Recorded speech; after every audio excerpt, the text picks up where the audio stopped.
जय श्री कृष्णा। राधे राधे। हर हर महादेव। ओम नमो भगवते वासुदेवाय नमः। जय श्रीमन नारायण। दोस्तों आइए आज हम सुनते हैं बैसाख मास में सुनी जाने वाली पीपल देव की कहानी। प्रेम से बोलिए पीपल देवता की जय हो। बैसाख महात्म्य सुनने के बाद इस कहानी को जरूर सुने। एक बार बहुत छोटा सा गांव था। उस गांव में एक विधवा महिला अपने पेट, बहू और दो छोटे पोतों के साथ रहा करती थी। 6 महीनों से बिस्तर पर उसका बेटा पड़ा हुआ था। बहू लोगों के कपड़े सिलकर घर का गुजारा बसर करती थी। विधवा अम्मा श्री कृष्ण की परम भक्त थी। एक बार की बात है, गांव में साधु महात्माओं की एक टोली मंडली आई। वो गांव में प्रवचन दे रहे थे। अब एक दिन विधवा अम्मा भी साधु महात्माओं के प्रवचन सुनने के लिए पहुंच गई। महात्मा जी गांव वालों को बैसाख मास का महत्व सुना रहे थे और बता रहे थे कि बैसाख मास में स्नान दान धर्म का बहुत ही पुण्य फल मिलता है। जो पुण्य 4 धाम की यात्रा करने से भी मिलता है, वही पुण्य बैसाख मास में स्नान करने मात्र से मिल जाता है। अगर मनुष्य बैसाख मास में पीपल के पेड़ को सींचता है, पीपल की पूजा करता है, तो उस मनुष्य की सभी मनोकामनाएं पूर्ण हो जाती हैं। विष्णु स्वयं जी उनकी मनोकामनाएं पूर्ण कर देते हैं। घर में लक्ष्मी का स्थायी वास हो जाता है। 7 जन्मों तक दरिद्रता नहीं देखनी पड़ती है। इसके बाद महात्मा जी ने यह भी बताया कि बैसाख मास में जलदान का भी बड़ा महत्व है। जो व्यक्ति बैसाख मास में जलदान करता है, उसका पुण्य 100 बार गंगा स्नान करने जितना मिलता है। महात्मा जी आगे बोले, अगर मनुष्य में क्षमता हो तो बैसाख मास में व्रत भी जरूर करना चाहिए।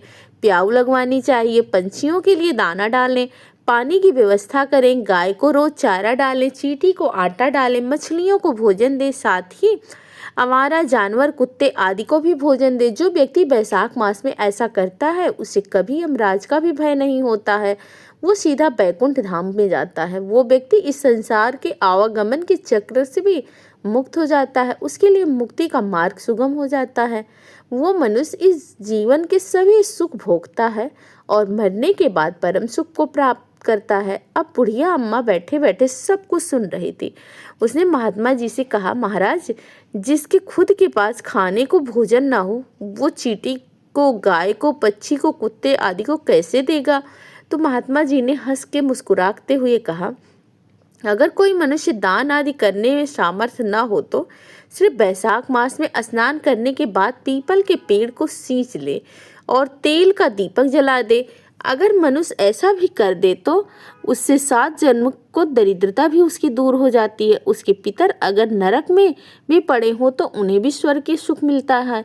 अब ये सब बातें करने के बाद सत्संग समाप्त हो गई। बुढ़िया माई घर आ गई, लेकिन पूरे समय उसके मन में महात्मा जी के प्रवचन ही घूमते रहे। अब बुढ़िया माँ ने सोचा कि अगर मैं भी पूरे बैसाख मास में स्नान करती हूँ, पीपल के पेड़ को सींचूं, दीपक जला दूं, तो शायद हमारी भी गरीबी दूर हो जाए। अब परेशानी थी, तेल कहाँ से लाऊं? तब बुढ़िया अम्मा ने डरते डरते अपनी बहू से तेल के लिए पैसे मांगे। तब बहू ने पूछा कि आपको तेल का क्या करना है? तो बुढ़िया अम्मा ने कहा, बहू, मैं बैसाख स्नान करना चाहती हूँ और पीपल के पेड़ को सींचकर पीपल के पेड़ में तेल का दीपक प्रज्वलित करना चाहती हूँ। अब सुनते ही बहू को बहुत गुस्सा आ गया। उसने साफ मना कर दिया और कहा, सासू माँ, आपका बेटा 6 महीने से बिस्तर पर पड़ा है और घर का सारा खर्चा अकेले सिलाई करके उठा रही हूँ। बच्चों की फीस, आपके बेटे की दवाई, सभी सिलाई के पैसों से ही चलता है। सासू माँ, यह सब सोच के अब रहने दो, घर पर बैठो और बच्चों को संभालो। अब बुढ़िया अम्मा क्या कहती, चुपचाप घर के बाहर चबूतरे पे जाके बैठ गई। फिर वो कुछ सोचकर गांव के बनिए के पास गई और उससे आधा लीटर सरसों का तेल उधार मांगने लगी। तो बनिया बूढ़ी अम्मा से बोला, अरे डोकरी, पहले का उधार चुका दे तो तेल भी ले लेना। अब बूढ़ी अम्मा क्या करती, उसने बहुत मिन्नतें की, लेकिन बनिए ने उधार तेल नहीं दिया। बूढ़ी अम्मा दुखी मन से घर वापस आ गई। तभी उसकी पड़ोसन उसे रास्ते में मिल गई। पड़ोसन ने बूढ़ी अम्मा से पूछा, अरे बहन, क्या कर रही हो?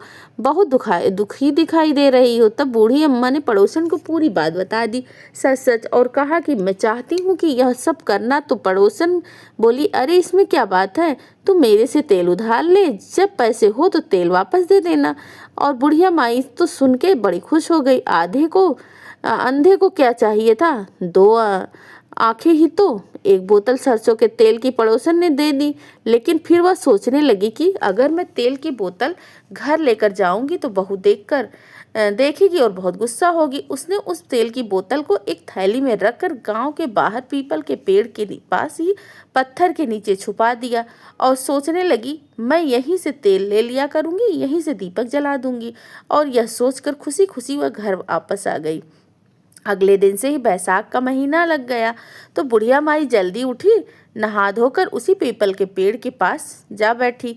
उसने तेल की शीशी निकाली और फिर पीपल के पेड़ को पहले जल से सींचा, फिर तेल का दीप जलाया और प्रार्थना करने लगी, हे पीपल देवता, मेरा बेटा जल्दी से ठीक हो जाए और वो कमाने लगे, मेरे घर की गरीबी दूर हो जाए और मुझे मरने के बाद मोक्ष मिल जाए, बस और कुछ नहीं चाहिए। इसके बाद बुढ़िया माई घर आ गई। समय बीतने लगा। बुढ़िया माई रोज बैसाख मास में स्नान करके जल का लोटा लेकर पीपल के पेड़ के पास जाती, पहले जल से सींचती, फिर सुबह शाम दोनों समय वहां पर दीप जलाती। इस तरह 10-15 दिन निकल गए। एक दिन जब वो सरसों के तेल की बोतल पत्थर के नीचे से निकालने लगी तो उसने देखा कि उसकी बोतल तो पूरी की पूरी भरी हुई है, जरा सी भी खाली नहीं हुई, जबकि वो रोज 15 दिन से सुबह शाम दोनों समय दीप जला रही थी।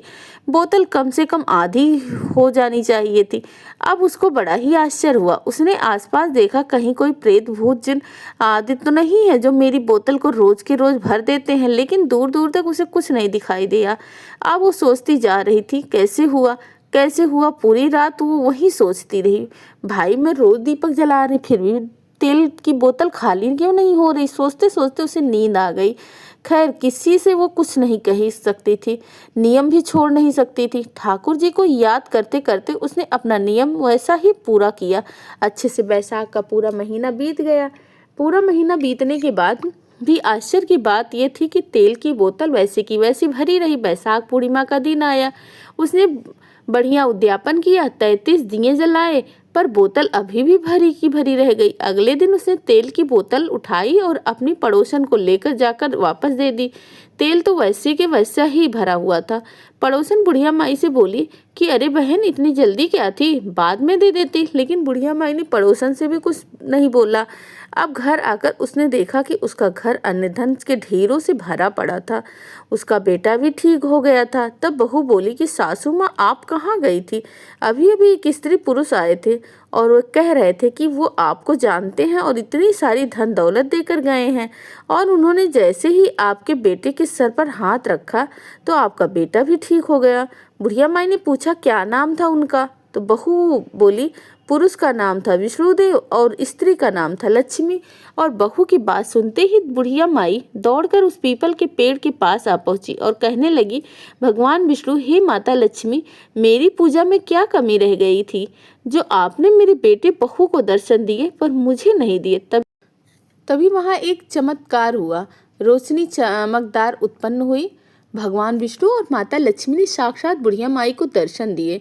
वहीं पे दर्शन दिए बुढ़िया माई उनके चरणों पर गिर पड़ी। बुढ़िया माई ने पूरे विश्वास और सच्चे मन से पूरे बैसाख मास में स्नान किया, पीपल के पेड़ को सींचा और सुबह शाम दोनों समय तेल की दीपक जलाया। तो भगवान ने उसे बैसाख मास का फल दिया, उसके सत्य का रक्षा की।